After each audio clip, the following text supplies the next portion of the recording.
નમસ્કાર મિત્રો, વિડીયોમાં તમારું સ્વાગત છે।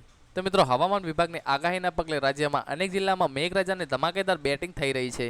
રાજકોટના જેતપુરમાં પણ સવારે અસહ્ય બફારા બાદ બપોર પછી ધોધમાર વરસાદ ખાબક્યો હતો।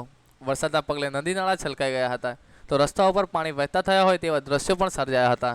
રાજકોટના જેતપુર શહેર તથા ગ્રામ્ય પંથકોમાં બપોર બાદ અચાનક વાતાવરણમાં પલટો આવ્યો હતો। સવારથી આકાશમાં કાળા ડિંબાળ વાદળો વચ્ચે બપોરે ધોધમાર વરસાદ શરૂ થયો હતો। જેતપુર શહેર ઉપરાંત ખીરાસર, મેવાસા, સાંકળી, રબારિકા, ગુંદાળા વગેરે ગામોમાં પણ જોરદાર વરસાદ વરસ્યો હતો। અસહ્ય ઉકળાટ બાદ વરસાદથી વાતાવરણમાં ઠંડકતા પ્રસરી હતી। આ ઉપરાંત રાજકોટના જામકંડોરણાના ગ્રામ્ય વિસ્તારોમાં પણ કડાકા ભડાકા સાથે વરસાદ વરસ્યો હતો। રાજકોટના ચરેલ, બરડિયા, દવડી સહિતના ગામોમાં 4 ઇંચ વરસાદ ખાબક્યો હતો। ઉપરવાસમાં પડેલા ભારે વરસાદને પગલે બરડિયા અને ચરેલ ગામના સ્થાનિક નદીઓમાં પૂર આવ્યું હતું। બરડિયા ગામે નદીને ભેંસો તણાતી પણ જોવા મળી રહી હતી। તો ગોંડલ શહેરમાં પણ ગ્રામ્ય વિસ્તારોમાં પણ વરસાદે ધમાકેદાર બેટિંગ કરી હતી।